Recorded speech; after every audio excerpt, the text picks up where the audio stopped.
አሰላሙ አለይኩም ወራህመቱላሂ ወበረካቱ። እንዴት ናችሁ ያጀማ? ሁሉ ሰላም ከኔ ጋር ሁሉ ሰላም ነው አልሐምዱሊላህ። ዛሬ ደግሞ ይዤላችሁ የመጣሁት ፓንኬክ ነው። ፓንኬክ በአብዛኛው አረብ ቤት ያለን እህቶች አይጠፋንም። ይሄ ቪዲዮ በተለይ አዲስ ወደ አረብ ሀገር ለመጡ እህቶች እና ምግብ ሞክረው ለሚያውቁ ይጠቅማል በሚል ነው። ይሄ ቪዲዮ ለሁሉም እንዲደርስ ሰብስክራይብ በማድረግ ቤተሰብ ይሁኑ።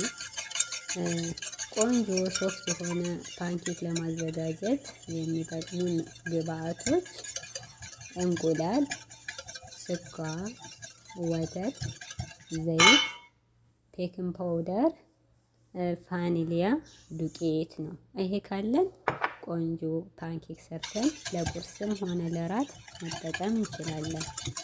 እና እዚህ ጋር በቪዲዮ እንደምትመለከቱት እንቁላሉን በደንብ ትመቱታላችሁ።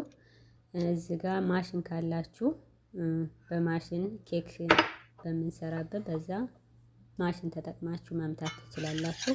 ከሌላችሁ እንደዚህ እንደምታዩት በእጃችሁ ስኳሩንና እንቁላሉን በደንብ አድርጋችሁ ትመቱታላችሁ። ከዛ የተወሰነ ከመታችሁ በኋላ ዘይት ትጨምራላችሁ ማለት ነው። እና አሰራሩን እስከመጨረሻው ቪዲዮውን ከጨረሳችሁት ማወቅ ትችላላችሁ ማለት ነው።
ገንዘብ ብሰጥ ማጥፋት ማንም እንዲያስተብር አያስፈልግም።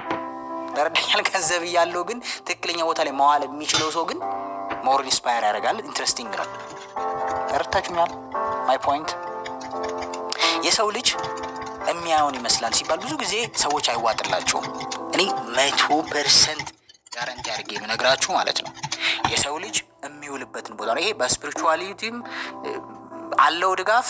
በስናድግም ጓደኛ ስላንተ እንድነግርህ ስለ ጓደኛ ንገረኝ ይባላል። አይ ካን ቴል ዩ በራሴ የሚወት በሰዎች የሚወት በብዙ ቦታ ነው ያየሁት። የምትመስለው የምትውልበትን ቦታ ነው። የምታየውን ሰው ነው የምትወረው። ኢንቫይሮንመንትህን ነው የምትመስለው። ከዛ ውጪ መውጣት አትችልም። አረ እንደውም ልንገራቸው፣ ስታንዳርድህ ራሱ የሚወሰነው አካባቢ ባሉ ሰዎች ነው። እሺ የምትለውና እምቢ የምትላቸው ነገሮች ልኬቱ ራሱ መመጠኛው ኢማጂኔሽንህ ራሱ አይምሮ ሊያስብ የሚችለው ርቀት ራሱ በኢንቫይሮንመንት ይወሰናል። ኢንቫይሮንመንት አሪፍ ካልሆነ ስታንዳርድ የወረደ ነው፣ ፍላጎት የወረደ ነው። መመኘት ራሱ እንደሚከብድ ታውቃለህ። ኢንቫይሮንመንት አሪፍ ካልሆነ መመኘት በጣም ትልቅ ነገር ነው። ሰው መመኘት ራሱ አይችልም። አሁን ስታስበው በጣም ተራ ነገር ነው ይመስላል መመኘት። ለመመኘት ራሱ ኢንቫይሮንመንት የሚያስመኝ መሆን አለበት። ከአጠገብ የሚበልጥ ሰው መሆን አለበት እንደሱ ለመሆን ብለህ እንድትመኝ። ተረዳኝ? ከአንድ ብር 2 ብር ይበልጣል አይደል? ግን 1 ብርም 2 ብርም አክቹሊ የሚያደርገው ነገር የለም አይደል? አሁን ባለንበት ኢኮኖሚ። ስለዚህ ምኞት ራሱ ሰፋ እንዲል ሰው ይኸውልህ መኪና እንዲመኝ፣ ቤት እንዲመኝ፣ ጥሩ የሆነ ስፒሪቹዋል ህይወት እንዲመኝ፣ ትዳር እንዲመኝ፣ ስራ እንዲመኝ፣ እውቀት እንዲመኝ፣ ምን እንዲመኝ ከፊት የሚያየው ነገር ይፈልጋል። ካላየህ አትመኝም። ተረዳኛለም? አጠገብ ያለው ልጅ ሰርቶ ለምሳሌ ካሜራማን ይችላል። አጠገብ ያለው ልጅ ሰርቶ ምናምን የራሱ ስቱዲዮ ምናምን ሲከፍት ኢንስፓየርድ ትሆናለህ። ግን አንተም እሱም እንደዚህ ምንም እንትን የማትሉ ከሆነ ግን አትመኝ። በቃ ኦኬ ገቢ ታገኛለህ፣ ትሰራለህ፣ ታገኛለህ ገንዘብ፣ ትዝናናለህ፣ በቃ አለቀ። ዛስ ዩር ላይፍ። ኢንቫይሮንመንት በጣም ነው ማተር የሚያደርገው። ከቶት ከሀሳብ በላይ ወይ ማይንድ ሴትን ከመቀየር በላይ ኢንቫይሮንመንት መቀየር ፓወርፉል ነው።